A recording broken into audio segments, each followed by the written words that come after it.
사람이 자신의 가치를 어디에 두고 사는지 알려면은 어디에 내가 시간을 투자하고 물질을 투자하는지를 보면 알 수 있다고 합니다. 어떤 사람은 입는 것보다 먹는 것을 중요하게 여기는 사람이 있습니다. 이런 사람들 별로 옷이 그렇게 많지는 않아요. 하지만 옷을 항상 깨끗하고 단정하게는 입습니다. 해가 지나도 뭐 떨어지지만 않으면 유행이 지나도 괜찮습니다. 그냥 입는 거죠. 이런 분들은 나는 옷이 없네 이런 말씀을 잘 안 하시는 분들이 아닐까 싶어요. 그래서 이 옷 살 돈으로 맛있는 음식을 사 먹는 게 좋다 이러시는 분이 있는가 하면, 어떤 분은 먹는 것보다 입는 것을 중요시 여기는 분들도 계십니다. 어차피 이래 먹나 저래 먹나 한 끼 먹는 건데 배부르게 먹으면 되지 굳이 비싼 돈을 주고 좋은 음식을 꼭 먹어야겠느냐, 차라리 나는 그것으로 옷을 사 입겠다 하시는 분들도 있습니다.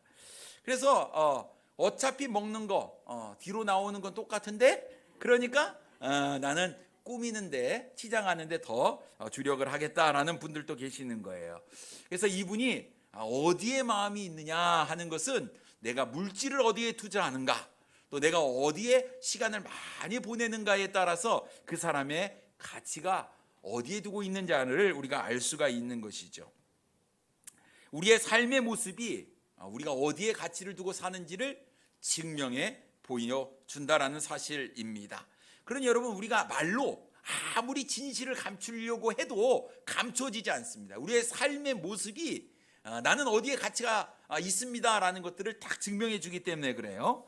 아무리 현실을 부정하며 설명한다고 해도 우리의 삶이 증명해 주는데, 과연 여러분은 어디에 가치를 두고 사는지, 오늘 우리는 본문 말씀을 가지고 나는 무엇에 가치를 두고 사는가라는 제목으로 함께 은혜를 나누기를 원합니다. 첫째로 우리는 육신적인 것보다는 영적인 것에 가치를 두어야 합니다. 오늘 본문에 등장하는 에서는 굉장히 육신적인 사람이었어요. 에서의 삶을 보면 우리가 알 수 있습니다. 그는 사냥을 좋아하는 사람이었습니다. 그래서 이제 사냥에서 돌아왔어요. 매우 피곤했습니다. 배도 고팠어요. 여러분, 하루 종일 사냥감을 쫓아다녔는데 뭐 이렇게 결실이 없습니다. 뭐 항상 사냥을 잘하는 법은 아니지 않습니까? 못 잡을 때도 있는 거 아니겠어요? 그러니 얼마나 피곤하겠어요. 또 얼마나 배가 고팠겠습니까?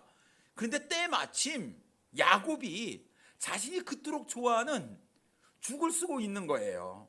29절 말씀에 보면 야곱이 죽을 쑤었더니 에서가 들에서 돌아와서 심히 피곤하여 라고 말씀하고 있습니다. 여러분, 안 그래도 몸은 피곤하고 배는 고픈데 자기가 좋아하는 이 음식의 냄새가 코를 이렇게 쫙 진동을 하는 거예요. 막 입에 침이 막 고이기 시작합니다. 오전 예배 끝나고 내려가는데 이거 무슨 냄새야 이러시는 분이 계시더라고요. 뭔 냄새를 맡았나 봅니다. 오늘 점심의 냄새를 맡으셨겠지요. 배가 너무 고픈데 좋아하는 냄새가 딱 나는 거예요. 붉은 죽의 냄새지요. 더더욱 코를 자극하기 시작합니다. 안 그래도 배가 고팠는데 먹고 싶은 거예요. 그 시장기가 확 도는 거죠. 더 이상 참을 수 없었던 이 에서가 야곱에게 내가 지금 너무 피곤하고 이제 배가 고파서 죽게 되었으니 그 죽을 좀 나에게 줘서 내가 좀 먹을 수 있게 해달라고 요청을 합니다. 30절 말씀에 보면 야곱에게 이르되 내가 피곤하니 그 붉은 것을 내가 먹게 하라 한지라. 그러므로 에서의 별명은 에돔이더라 라고 말씀하고 있습니다. 에서의 별명이 에돔이래요. 에돔의 뜻은 붉다라는 뜻입니다. 그러니까 태어날 때 이 에서의 피부색이 약간 붉었다 이렇게 이야기를 하고 있고요. 또 이 에서가 이 붉은 죽을 좋아했기 때문에 또 이 에돔이라는 별명이 붙은 것 같아요. 배도 고픈데 자신이 좋아하는 붉은 죽까지 있으니 에서가 그것 빨리 먹고 싶은 겁니다. 심지어 에서는 내가 죽게 되었다 이렇게까지 이야기를 했어요. 32절 말씀해 보니까 에서가 이르되 내가 죽게 되었으니 배가 고파 죽겠다 하는 이야기이지요. 배가 고프면 원래 눈에 보이는 게 없습니다. 빨리 먹어야 됩니다. 맞죠? 배가 고프면요, 이게 젊을 때는 힘이 있는데 나이가 드실수록 배가 고프면 어떻게 됩니까? 손부터 떨리시더라고요. 입도 떨리고 이 기력이 떨어지시는 거예요. 그럴 땐 어떻게 됩니까? 뭔가를 빨리 드셔야지 힘이 생기는 거 아니겠습니까? 에서도 그랬던 상황이었던 것 같습니다. 어쨌든 내가 이제 죽게 되었다, 이 얘기는요 진짜 죽는다는 얘기가 아니고 그만큼 배가 고팠다라는 것입니다. 지금 에서는 무엇에 집중을 하고 있습니까? 먹는 것에 집중을 하고 있다라는 것입니다. 우리나라 사람들도요 죽겠다라는 말을 참 잘하는 것 같습니다. 배고파? 죽겠다. 또 배 아파? 죽겠다. 내가 너 때문에 죽겠다. 오늘 같은 날은 더워? 죽겠다. 급급해서 죽겠다. 아이고. 그러고 보니까 죽겠다는 말을 왜 이렇게 많이 사용하는지 모르겠습니다. 그러니까 우리가 죽는 것을 그렇게 싫어하면서 입으로는 맨날 죽겠다는 거예요. 죽겠다. 이왕 우리가 이제부터는요 좀 살겠다 이런 말을 좀 많이 썼으면 좋겠습니다. 맞죠? 네. 그럼 어떻게 하겠습니까? 더워서 죽겠다가 맞는 것 같습니다.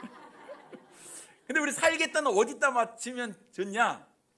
예수님 때문에 살겠다. 이러면 좋을 것 같습니다. 맞죠? 네.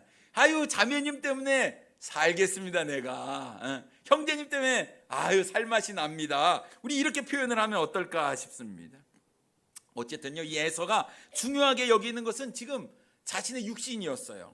배고픔, 내 삶의 지금 현실적인 문제, 지금 이 문제를 가지고 이 문제를 해결하기 위해서 급급했다라는 것입니다. 29절과 30절에 두 번이나 연속해서 자신의 피곤함을 강조하고 있고요, 32절에 자신이 죽게 되었다는 표현을 통해서 이 에서의 삶의 가치는 육신적인 것에 머물고 있었다라는 것을 우리가 알 수 있는 거예요. 에서가 중요한 건 먹는 것이었습니다. 먹고 봐야죠. 여러분 우리가 왜 삽니까? 왜 돈 벌어요? 먹고 살라고 죽으려고 돈 버는 게 아니고 살라고. 그러니까 여러분 이 먹고 사는 문제는 우리의 삶에서 떨어질 수는 없는 거다라는 것이죠. 하지만 우리의 삶의 초점이 육신적인 것에만 머물러 있으면 안 되는데 에서는요 영적인 것보다 육신적인 것에 가치를 두고 살았다라는 것입니다. 그런 사람들은요 앞으로 자신이 행한 행동이 어떠한 결과를 가져올지를 생각하지 아니하고 그저 육신이 원하는 대로 육신의 욕심에 따라서 일을 해치우고만은 아주 세속적이고 세상적인 그런 사람이었다라는 것을 우리가 보게 되는 것이지요. 에서는요 철저하게 육신적인 사람이었다라는 것을 알 수 있는 게 자신의 아내로 사람을 맞이할 때 이방인의 해족 속의 딸을 취해서 부모의 마음을 근심케 했던 사람이었습니다. 창세기 26장 34, 35절 말씀에 보면 에서가 40세의 해족 속 부에리의 딸 유딧과 해족 속 엘론의 딸 바스맛을 아내로 맞이하였더니 그들이 이삭과 리브가의 마음에 근심이 되었더라라고 말씀하고 있어요. 그러니 여러분 이 에서는요 그냥 눈에 보이는 대로 이렇게 행동했던 거예요. 하나님의 말씀 영적인 것보다는 그냥 눈앞에 보여진 그런 것을 보고 그냥 따라갔던 육신의 안목을 따르는 사람이었다라는 것을 우리가 알 수가 있습니다. 결국 우리가 육신의 안목을 따르는 사람인가 아니면 영적인 안목을 따르는 사람인가라는 것은 우리의 말과 행동, 우리의 선택과 결정에 따라서 그 기준을 보면 알 수가 있다는 사실이죠. 여러분 내가 배우자를 선택을 하는 데 있어서 어떤 사람을 선택해야 되는가 우리가 하나님의 말씀을 통해서 분명히 알 수 있는데도 불구하고 그냥 좋으면 좋은 거지 하고 선택하는 것은 잘못된 것이에요. 우리의 직장을 취직을 하는데도 마찬가지입니다. 우리의 삶의 모든 부분에 있어서 기준은 하나님의 말씀이 되어야 될 줄 믿습니다. 그래도 먹고 사는 것이 중요하지 않겠습니까? 당연합니다. 왜냐하면 인간 생활의 기본적인 요소가 바로 의식주예요. 의식주 문제예요. 그러고 보면 우리의 대화 내용이요 먹는 얘기가 대부분이더라고요. 여러분 한번 하루를 생각해 보세요. 오늘 아침 뭐 먹었어? 이렇게 물어보잖아요. 맞죠? 오늘 아침 뭐 먹었어? 나는 못 먹었어. 이렇게 얘기하시죠. 우리 젊은 우리 저기 여수아가 물어보니까 못 먹었대요. 왜 못 먹었는지. 일단 출근해서 점심 2끼만 먹고 산대요. 2끼만 점심 먹고 저녁도 회사에서 먹고 오고 그러신다고 그러더라고요. 근데 우리가 이야기합니다. 뭐 먹었어? 오늘 점심 뭐 먹을래? 뭐 먹고 싶은 거 있어? 커피 마셨어? 오늘 저녁 반찬이 뭐야? 간식은 뭐? 그러고 보면서 하는데 우리 먹는 얘기를 진짜 많이 하는 것 같습니다. 오늘 점심에 커피 드셨습니까? 여러분 많이 드십시오. 많이 드세요. 그 다 선교헌금입니다. 우리 청년부가 열심히 선교, 그래서 많이 퍼주세요. 많이 섬겨주시고, 다 선교헌금으로 들어가고 있습니다. 심지어 학교에서 공부하는 아이들을 보면요, 영어 단어를 못 외워도 오늘 급식 반찬이 뭔지는 알고 있더라고요. 이야, 신기해. 오늘 수요일에 일 마치는 거 나온대요. 오늘 하율이 주하율 학생이 딱 그러더라고요. 목사님, 엊그저께 우동 나왔어요. 나는 우동이 제일 맛있어요. 뭐 이렇게 얘기하더라고요. 야, 그러니까 이 아이들부터 해가지고 이 먹는 게 중요한 겁니다. 먹는 게. 근데 여러분, 사람들이 이렇게 먹는 데 관심이 많이 있지만 정말 중요한 것은 이런 육신적인 것보다 영적인 거다라는 사실이죠. 하나님께서 우리에게 말씀하시기를 먹고 사는 문제는 주님께 맡기라, 이래 말씀하셨습니다. 그러니까 육신적인 문제에서 자유하고 내가 너를 예수 그리스도의 생명으로 구원해 주셨으니 네 인생 내가 책임져 준다, 이 말씀하고 계시거든요.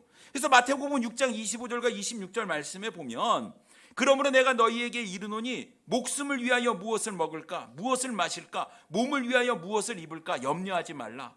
목숨이 음식보다 중하지 아니하며 몸이 의복보다 중하지 아니하냐. 공중에 새를 보라. 심지도 않고 거두지도 않고 창고에 모아들이지도 아니하되 너희 하늘 아버지께서 기르시나니 너희는 이것들보다 귀하지 아니하냐, 이 말씀하고 있습니다. 먹고 사는 문제는 주님께 맡기래요. 주님께 맡기래요. 오늘 점심 반찬에 깜짝 숨어져 있는 골뱅이를 보신 분 계십니까? 보셨어요? 못 보셨죠? 그러니까 눈을 크게 뜨시고 반찬 담을 때 그냥 이렇게 쓱 지나가지 마세요. 저도 쓱 지나갔거든요. 남해란 자매가 목사님 골뱅이 봤어요? 막 얘기하더라고요. 못 봤다고. 난 가만히 묵묵히 먹고 있더니 골뱅이 2개를 저에게 건네주셨습니다. 숨은 그림 찾기입니다. 있어요. 막 좋은 게 있어요. 근데 여러분, 먹는 거 중요하지 않대요. 우리가 먹고 사는 것은 다 하나님께서 알아서 해주신다고 말씀하고 있습니다. 그렇다면 우리가 구할 것이 무엇입니까? 육신적인 게 아니라 영적인 것, 하나님의 나라와 의를 구하는 것, 영의 양식을 사모하는 것, 그것이 우리에게 필요한 줄 믿습니다. 만약 우리가 에서와 같이 육신적인 것에 가치를 두고 산다면요, 하나님의 은혜를 받은 하나님의 자녀의 모습이 아니잖아요. 육신적인 것을 중요하게 여기는 사람들은 절대로 하나님의 놀라우신 은혜를 누릴 수가 없다는 사실을 우리가 기억해야 될 줄 믿습니다. 영의 양식, 하나님의 말씀을 우리가 섭취함으로 우리의 영혼을 살찌워야 될 줄 믿습니다. 우리의 육신의 소욕대로 행하지 않기 위해서는 우리의 생각이, 우리의 가치관이 육신적인 것에 머무는 것이 아니라 영적인 것에 머물러야 한다는 사실을 우리가 기억하시고, 하나님의 말씀이 우리의 삶을 이끌어갈 수 있도록 여러분, 이제 어떻게 하면 영의 양식을 먹느냐, 이 영적인 것에 더 초점을 두고 살아가시는 우리 사랑하는 성도님들 되기를 원합니다. 두 번째로, 우리는 현실적인 것보다 미래적인 것에 가치를 두어야 합니다. 야곱은요, 현실보다는 미래에 관심이 많았어요. 에서는 현실적인 것, 육신적인 것에 관심이 많았잖아요. 언제부터요? 날 때부터. 야곱은 처음부터 장자의 명분을 중요하게 생각했습니다. 엄마의 태 속에서 쌍태잖아요. 에서와 야곱이 같이 엄마 뱃속에 있었습니다. 이 뱃속에서 다퉜어요. 누가 먼저 나오냐? 누가 먼저 나왔습니까? 에서가 먼저 나왔어요. 아마 에서가 힘도 세고 사냥 좋아하잖아요. 등치도 있고 막 그랬던 것 같아요. 상대적으로 야곱은 좀 약했던 것 같습니다. 그런데 지지 않았어요. 끝까지 싸웠어요. 그래서 나오는데 에서가 먼저 나오니까 그럴 수 없다. 그래서 형의 발 뒤꿈치를 딱 잡고 나왔대요. 끝까지 포기하지 않는 이 야곱의 그런 마음들이 있습니다. 본문 25절과 26절 말씀해 보면 먼저 나온 자는 붉고 전신이 털옷 같아서 이름을 에서라 하였고 후에 나온 아우는 손으로 에서의 발꿈치를 잡았으므로 그 이름을 야곱이라 하였으며라고 말씀하고 있습니다. 끝까지 포기하지 않은, 가치가 어디 있느냐, 영적인 것에 있다는 사실을 아마 어렸을 때부터 알지 않았을까 싶습니다. 자, 이제 배가 고파 죽을 달라고 하는 형 에서에게 야곱이 하나 제안을 합니다. 형이 배가 고프대요. 그러면 뭐 죽 끓였는데 뭐 한 그릇 좀 주면 어디가 덧납니까? 그냥 줄 수 없죠. 어떻게 합니까? 값을 치르라고 합니다. 제안이 무엇입니까? 31절 말씀해 보면 야곱이 이르되 형의 장자의 명분을 오늘 내게 팔라라고 이야기를 하는 거예요. 장자의 명분을 팔라는 거예요. 뭐에? 죽 한 그릇에. 야, 이거 참 너무 세죠. 너무. 그러니까 호시탐탐 야곱은 뭐를 노리고 있습니까? 지금 장자의 명분. 형이 가지고 있는 그 장자의 명분을 갖고 싶어요. 그런데 형이 이걸 넘길 생각을 안 하는 거잖아요. 그러니까 옳다, 기회다, 이때 이제 넘기려고 딱 제안을 했지요. 근데 에서는 영적인 사람이 아니고 육신적인 사람이에요. 지금 배가 고파 죽겠어요. 아니, 내가 지금 배가 고픈데 지금 내가 지금 배가 고파서 눈이 뒤집어지고 지금 죽을 지경인데 아무런 망설임 없이 이야기를 하지요. 32절 말씀에 보면 에서가 이르되 내가 죽게 되었으니 이 장자의 명분이 내게 무엇이 유익하리요. 여러분, 죽으면 장자의 명분이 뭐가 필요하겠습니까만 지금 진짜 죽는 것은 아니다라는 것이죠. 가치가 지금 육신적인 것에 있다는 거예요. 장자권은 별로 중요하지 않다라는 거예요. 아주 현실적인 사람이죠. 눈에 보이는 것을 중요하게 여겼던 사람이었습니다. 당장 내 앞에 주어진 현실의 문제, 이것을 더 깊게 생각을 했지 먼 미래, 장자의 명분, 먼 미래 받을 축복, 이런 거에는 별로 관심이 없었다라는 사실이었어요. 그래서 서슴없이 맹세하고 야곱에게 장자의 권한을 팔았습니다. 33절에 이 야곱이 이르되 오늘 내게 맹세하라. 에서가 맹세하고 장자의 명분을 야곱에게 판지라. 야곱이 얼마나 지혜롭습니까? 맹세하래요. 지금 내가 죽게 생겼는데 장자의 명분 따위가 뭐가 중요하냐? 일단 살고 봐야 되는 거 아니냐? 내가 살아야지. 일단 살고 봐야지. 하나님도 섬기고 내가 예배도 드리고 그런 거 아니냐? 죽으면 무슨 소용이 있겠느냐 하는 것입니다. 이렇게 얘기하면 맞는 것 같잖아요. 맞는 것 같은데 에서가 안 죽었어요. 안 죽었어요.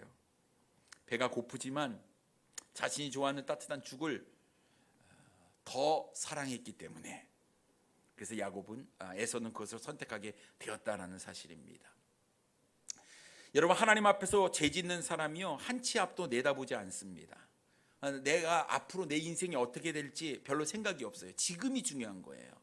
그래서 지금 사고를 치고 지금 범죄를 저지르는 건 아니겠습니까? 내일이 시험이에요. 그런데 공부하지 않고 스마트 보고 놀고 있어요. 말은 시험이 걱정인데 행동을 보면 전혀 걱정하지 않는 것 같아요. 그냥 대충 눈으로 보면 다 아는 것 같죠? 마치 이렇게 시험 보면 되겠지, 100점 맞겠지 했는데 시험지를 딱 받았는데 깜깜합니다. 하얀 건 종이, 검은 건 글씨.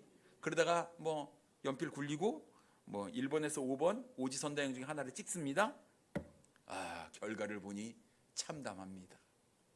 어쩌면 우리의 인생이 그런 거 아니겠습니까? 그냥 눈앞에 어떻게 되겠지, 지금 주어지는 정말 하나님께서 주신 정말 아름다운 저 미래를 바라보지 못하고 주어진 현실만 바라보고 살아가는 정말 근시안적인 우리의 삶의 모습이 아니냐 하는 거예요.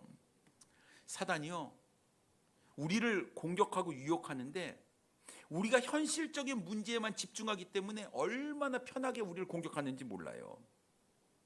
우리의 믿음, 영원한 생명, 천국, 하나님의 놀라운 상급, 이런 거는 우리가 꿈도 안 꾸고 그저 먹고 사는 거, 눈앞에 펼쳐진 현실적인 문제, 직장의 문제, 자녀의 문제, 결혼의 문제, 건강의 문제, 이런 현실적인 문제만 주면 우리는 영적인 거 버리고 미래적인 거 버리고 주님 바라보지 못하고 그 문제에만 휩싸이니 사단이 우리를 주물럭주물럭 하는 것 같습니다. 근데 여러분, 하나님으로부터 인정을 받았던 욥을 한번 생각해 보십시오. 사단이 욥을 넘어뜨리려고 현실적인 문제를 가지고 공격을 막 했어요. 욥이 넘어졌습니까? 아니에요. 여러분, 이게요, 수차례 쓰나미처럼 몰려오는 현실적인 문제들이 어쩌면 너무 좌절하고 살 소망까지 끊어질 만한 그런 일들이 욥에게 주어졌다니까요. 여러분, 동방의 의로운 자가 욥이었습니다. 동방의 가장 부자가 욥이었어요. 그런데 하루아침에 어떤 일이 벌어집니까? 1000마리나 되는 소와 500마리나 되는 낙이, 이거 스바 사람에게 다 뺏기고 종들이 죽는 거예요. 또 하늘에서 불이 떨어져서 7000마리나 되는 양과 종들이 순식간에 죽은 거예요. 조금 있다 보니 3000마리나 되는 낙타를 갈대아 사람에게 빼앗기고 종들이 죽임을 당했습니다. 그리고 사랑하는 아들, 딸들 10명의 자녀들이 한순간에 집이 무너져가지고 다 잃어버렸어요. 엄청난 사건이지요. 현실적인 문제가 막 다가오는데 이제 욥에게 남는 것이 자신의 아내밖에 없었습니다. 자신의 몸은 어떻습니까? 심한 종기가 발바닥에서 정수리까지 나서 질그릇 조각으로 막 긁고 있었어요. 하루아침에 인생이요, 완전히 바닥까지 내려가는데 마지막으로 결정타, 아내가 하나님을 욕하고 죽어라. 이런 아내가 없기를 바랍니다. 이런 남편이 되지 않기를 바랍니다. 욥이요, 자신에게 아무도 없는 것 같은 거예요. 아니, 어떻게 이런 일들이 벌어지냐. 아마 주변에서 얘기했지. 너 하나님 믿는다며. 그런데 너 인생이 왜 그러냐 하면서 막 하나님도 욕하고 욥도 욕하고.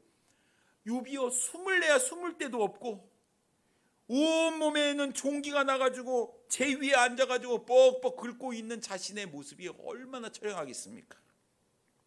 그런데 욥이 이런 고백을 합니다. 그가 나를 단련하신 후에 내가 순금같이 되어 나온다.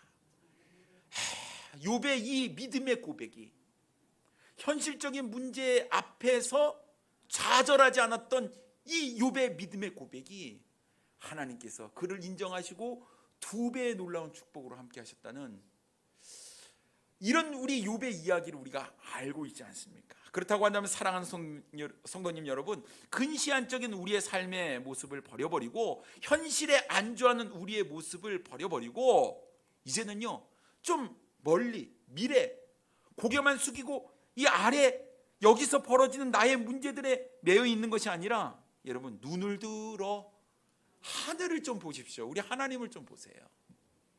소망이 있습니다. 은혜가 있어요. 여전히 나를 사랑하시고 여전히 모든 것들을 컨트롤하고 주관하고 계시는 우리 주님을 여러분 보게 되실 건 믿습니다. 현실에 매여 사지 마시고 미래 영원한 것을 좀 내다볼 수 있는 우리 사랑하는 성도님들 되기를 원합니다. 세 번째로, 인간적인 생각보다 하나님의 뜻에 가치를 두어야 합니다. 에서는 야곱에게 죽 한 그릇에 장자의 명분을 팔았습니다. 장자의 명분이 얼마나 중요한지 에서가 간과했지요. 너무나 가볍게 여겼습니다. 성경도 이렇게 기록하고 있어요. 34절 말씀에 보면 야곱이 떡과 팥죽을 에서에게 주매 에서가 먹으며 마시고 일어나 갔으니 에서가 장자의 명분을 가볍게 여김이었더라. 장자의 명분을 어떻게 여겼다고요? 그래도 우리 야곱이 참 팥죽만 주지 않고 떡도 줬네요. 서비스에 넘어갔나요? 여러분, 이 에서는요, 얼마나 즉흥적이고 얼마나 육신적인 사람인지 오늘 34절에 나타나고 있어요. 여러분, 사람들이 행동하는 것을 동사로 표현하는데 오늘 34절에 나타난 5가지의 동사가 뭐라고 표현되냐? 먹으며, 먹다, 마시고, 마시다, 일어나다, 가다, 가볍게 여기다. 이것이 에서의 인생의 전부다라는 거예요. 먹고 마시고 일어나서 가고 가볍게 여기는 것이 에서의 삶의 모습을 나타내주고 있다라는 거예요. 여러분, 에서가 생각하다, 고민하다, 하나님께 부르짖다, 기도하다, 예배하다, 이런 얘기가 있습니까? 없는 거예요. 그의 인생은요, 그냥 인간적인 것에 둘러싸여 있는 그런 인생이었다라는 사실입니다. 그러니 하나님께서 주신 이 장자의 명분이 얼마나 큰 축복인지 그는 이해하지 못했어요. 왜 그토록 야곱이 그 장자의 명분을 가지려고 했는지 그는 이해하지 못했다라는 사실이지요. 특히 장자의 명분을 가볍게 여겼다라는 말을 보면 이 모든 것의 책임이 그것을 몰래 마치 사기꾼처럼 빼앗은 야곱이 잘못됐다라고 생각할지 모르겠지만 모든 책임은 에서에게 있다는 거예요. 가볍게 여겼다. 그래서 준 거예요. 여러분 생각해 보세요. 아니 죽 한 그릇이 아니라 복 한 그릇 줘도 안 받고 장자의 명분이 훨씬 중요하니까. 그런데 어떡합니까? 그 팥죽 한 그릇에 넘길 사람이라고 에서가 이야기하는 하나님의 영적인 축복을 그는 이해하지 못했다라는 거예요. 그래 놓고서 나중에 지나놓고 현실적인 문제만 바라보다가 나중에 장자의 축복이 얼마나 큰지 아니까 어떻게 생각합니까? 야곱이 나쁜, 야곱이 잘못됐다는 거예요. 자기 탓으로 돌리지 아니하고 다른 사람의 탓으로 돌린다라는 거예요. 여러분 우리가 일이 잘 안 풀리면 어떻게 합니까? 아유 내 탓이요 이러십니까? 아니면 누구 탓이요, 환경 탓이요 이렇게 이야기하십니까? 우리는 자꾸 남의 탓으로 돌리려고 하는데요, 엄격하게 따져보면 그건 사실이 아닙니다. 내 탓이죠. 내가 선택한 것이고 내가 결정한 것입니다. 아무리 유혹이 있더라도, 아무리 내 코를 팥죽 냄새가 자극을 한다고 할지라도 내가 선택하는 건데, 내가 그것을 장자의 명분을 팔아버린 에서의 잘못이었다라는 사실입니다. 에서가 장자의 명분을 가볍게 여긴 거, 뭐 가볍게 여길 수도 있겠지요. 그런데 히브리서에서 뭐라고 이야기하고 있는지 아십니까? 히브리서 12장 16절 말씀에 보면 음행하는 자와 곧 한 그릇 음식을 위하여 장자의 명분을 판 에서와 같이 망령된 자가 없도록 살피라, 이런 말씀하고 있어요. 장자의 명분을 가볍게 여겼다고 오늘 창세기에는 기록하고 있지만 성경은 뭐라고 이야기합니까? 에서의 그 행동은 망령된 행동이다라고 이야기를 하는 거예요. 장자의 축복은 하나님께서 주신 축복입니다. 이것은 사고 팔 수 있는 것이 아니었어요. 그럼에도 불구하고 에서는 그것을 가볍게 여겼다라는 것이에요. 여러분 하나님께서 주신 은혜, 하나님께서 주신 축복을 가볍게 여기면 안 된다라는 것입니다. 감사히 여겨야 되는 거예요. 하나님께서 나에게 은사를 주셨어요. 그 은사를 감사히 여겨야 되는 거예요. 하나님께서 나에게 직분을 주셨어요. 감사히 여기는 거예요. 내가 이렇게 섬길 수 있도록 하나님께서 나에게 주신 것 감사히 여길 수 있어야 하는 것입니다. 아브라함과 이삭으로 이어지는 족복 가운데에 결국 에서는 떨어지고 말지요. 마태복음 1장 1절과 2절 말씀에 보면 족보가 나오지 않습니까? 이렇게 기록하고 있습니다. 아브라함과 다윗의 자손 예수 그리스도의 계보라. 아브라함이 이삭을 낳고 이삭은 누구를 낳습니까? 여기 원래 에서가 들어가야 될 자리 아닙니까? 야곱을 낳고, 야곱은 유다와 그의 형제를 낳고, 그래서 예수 그리스도까지의 계보가 내려가지 않습니까? 이 놀라운 축복을 누가 박찼습니까? 에서가 박차버리고 마른 거예요. 돈 주고도 살 수 없는 귀한 것을 에서는 잃어버리고 말았다라는 것입니다. 여러분, 에서가 하나님께서 주신 이 장자의 명분을 가볍게 여긴 이유는 자신의 능력을 너무 믿었기 때문이에요. 사냥 좋아하고, 또 아버지 이삭이 또 이 사냥 해갖고 요리를 해주면 그렇게 좋아했거든요. 자신의 능력을 과시하고 스스로 대단한 사람이라고 에서는 생각을 했습니다. 철저히 현재만을 생각하고 미래를 준비하지 않는 사람이었어요. 자신의 육신을 철저히 믿는 사람이었지요. 다른 말로 하면 하나님 믿지 않고 자신을 믿는 거예요. 하나님 의지하지 않고 자신을 의지한 사람이다라는 사실입니다. 사랑하는 손님 여러분, 우리는 가치가 어디 있는가? 내 삶을 좀 돌아보기를 원합니다. 여러분, 내 삶 가운데 영적인 가치가 큽니까? 육신적인 가치가 큽니까? 우리는 육신적인 가치보다 영적인 가치가 큽니다 라고 분명히 대답할 것입니다만, 정작 우리가 선택할 때는 영적인 것보다 육신적인 것을 선택하고 있지는 않습니까? 내가 어떤 말로 어떤 모습으로 우리를 꾸미려고 해도 우리가 물질과 시간을 어디에 투자하느냐가 결국 우리의 삶의 모습을, 우리가 어디에 가치를 두고 있다는 것을 보여주고 있다는 사실을 여러분 기억하시기를 바랍니다. 가치를 모르면요, 바보 같은 짓을 할 수밖에 없어요. 캐나다 서쪽에 있는 알래스카라는 땅이 있지 않습니까? 이거 원래 소련 땅이었습니다. 크림 전쟁으로 인해서 러시아가 재정에 어려움을 겪게 되었을 때에 미국의 국무장관이었던 슈어드가 이 알래스카 땅을 사들이는 조약을 맺지요. 얼마예요? 720만 달러. 1제곱킬로미터당 가격이 5달러 정도였으니까 거저받은 겁니다. 거저받은 헐값에 사들인 것이죠. 그런데 미국 사람들이 이렇게 얘기를 했대요. 바보 같은 놈, 이거는 낭비다, 이렇게 얘기를 했답니다. 그런데 1880년도 1890년대 사이에 이 알래스카에 금이 발견되기 시작했어요. 그 뒤에 은과 석유가 발견됐습니다. 각종 자원과 금속들이 발견되었어요. 이 당시 철강석만 해도 4천만 달러어치나 발견이 되었다고 해요. 이 땅은 버려진 땅이 아니라 자원이 엄청나게 매장된 축복의 땅이었다는 사실. 지금은 땅을 치고 후회해봤지만 무슨 소용이 있겠습니까? 가치를 모르면요, 바보 같은 짓을 한대요. 사랑하는 성도님 여러분, 우리는 진정한 가치를 알아야 합니다. 우리가 하나님의 자녀로서 누리는 축복의 진정한 가치를 알아야 합니다. 많은 사람들이 하나님의 사랑과 은혜보다 세상이 더 좋다고 세상으로 가는 거예요. 왜 그렇습니까? 진정한 가치가 어디 있는지 모르기 때문 아닙니까? 나중에 땅을 치며 후회할 날이 있는 거예요. 그 이전에 하나님께서 우리에게 주신 소중하고 영원한 가치를 우리가 잃어버리지 않도록 해야 되는 것이 중요한 줄 믿습니다.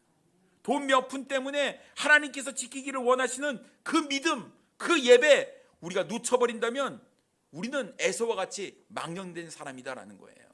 귀한 보물을 쓰레기통에 던져버리는 사람이 어디 있겠습니까? 하지만 가치를 모르면 그렇게 버릴 수 있다는 사실이지요. 에서는요, 근시안적이었어요. 인간적이었어요.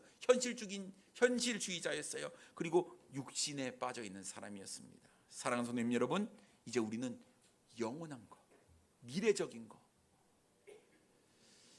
주님께 영적인 가치를 두고 살아가시는 우리 사랑하는 성도님들 되기를 원합니다. 우리의 인생, 우리 하나님께서 책임져 주신다고 말씀하셨습니다. 걱정 내려놓으시고 먹고 사는 문제도 주님께 맡겨버리십시오. 주님께서 지혜 주시고 길을 열어주시고 능력 주셔서 우리가 하나님 사랑하고 말씀 사모하고 예배를 사모하며 영적인 것을 추구할 때 하나님께서 그렇게 더 하실 수 있도록 우리의 삶을 열어주시리라고 믿습니다. 놀라운 은혜, 놀라운 축복 하나님께서 이미 우리에게 허락하셨습니다. 내 것이라고 믿고 받고 우리가 살아나가면 하나님께서 우리의 삶을 더욱더 축복 가운데 인도해 주시리라고 믿습니다. 주 안에서 승리하시는 우리 사랑하는 성도님들 되기를 원합니다. 기도하겠습니다.